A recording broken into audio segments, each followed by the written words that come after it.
Okay, well, welcome here to the sideboard of the Charlotte Open Series. I'm Glenn Jones. I'm joined by Brian Braun-Duin. Hey.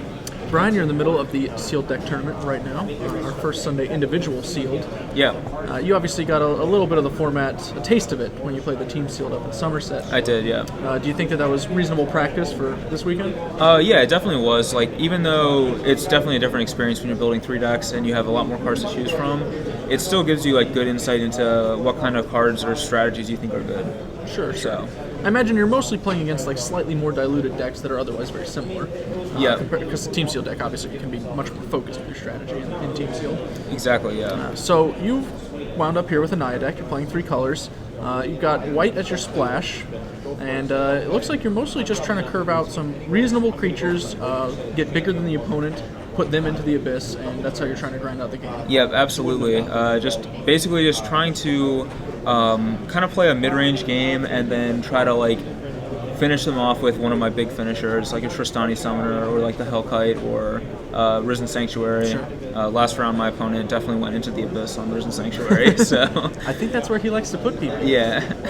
Interestingly enough, you've got access to some Selesnya cards, but in contrast to what we saw in Return to Ravnica, you're not, like a dedicated populate deck or really taking advantage of token synergies. You obviously have, a little bit of populate. You've got your Tristani's Judgment, but beyond that, you're just playing efficient cards that happen to be Selesnya identified. Right, and one of the things, like, the 2 best cards in this deck are actually Bronzebeak Moa and Ivy Lane Denizen, have been by far the best performing cards.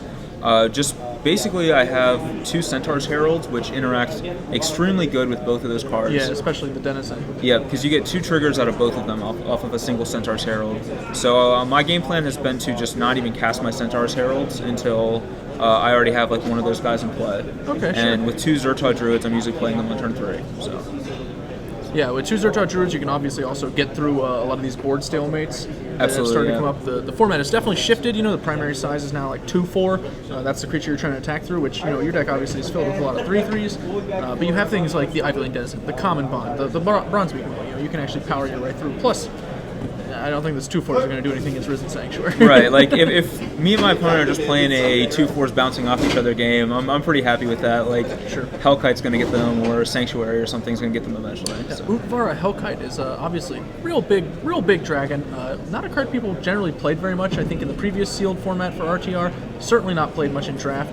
But do you think the format has slowed down to the point where larger bombs like that become a lot better? I definitely think so, yeah. And not only has it slowed down some, but there's better acceleration now. You not only do you have key runes, you also have clue stones, and in my deck, the two Zerta Druids, which double as both acceleration and a source of damage. Sure. So. Makes a lot of sense. All right, well, we've talked enough about your main deck. You've got your Naya. These spells look pretty good. I can't really find much fault with any of them. Well, that Sunspire Griffin's just greedy. Gotta call it out. Always got to be greedy. But you have in your sideboard, a number of cards that see a fair bit of play. We've got Madcap Skills, Dryad Militant, Greenside Watcher, Skinbrand Goblin, Daring Skyjack. These are cards that always saw play in Gatecrash, at least the ones that were legal in Gatecrash. Dryad Militant, odd man out.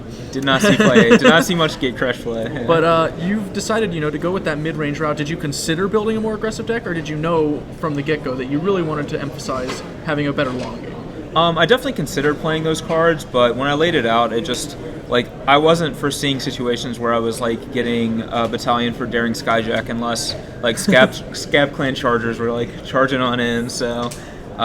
yeah, I definitely laid it out. It just didn't look that good. This deck looked a lot better to me, so... Sure. You mentioned, the power of fatties. You obviously have a few. Risen Sanctuary, Utvara Hellkite. I'll give Tristani Summoner an honorary fatty status. It is a 1/1, but... It definitely has impact. Yes. You have access in the sideboard to, Single the Clans, Tenement Crasher, Archweaver, and you could have, played this little package to make sure, you're always curving up to a big old 6-drop. Did you feel like it just wasn't necessary? Do you think you have enough from what you've already got? Well, Signal of the Clans is a card that I actually generally don't like to play those cards because... what it's going to like, you're not getting something that you want for sure, like you might, but you might also get something that you're not that happy with. And I think the card is fine, but the problem is sometimes you have to spend a turn casting it. And you'd rather just draw the actual card and cast it instead.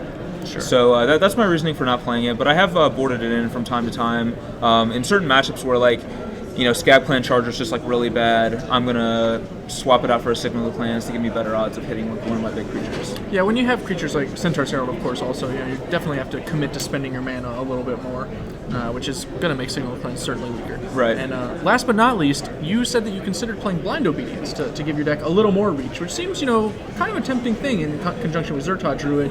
You can just make all the spells you draw deal 2 damage, basically, if you got a Druid out. Yeah. I definitely thought about it. Blind Obedience was like in the pile.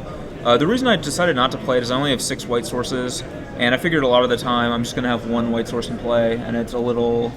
I'm not ever going to extort with it, so why am I playing it then? So okay, makes a lot of sense. Now that you've played a few rounds, what's your record?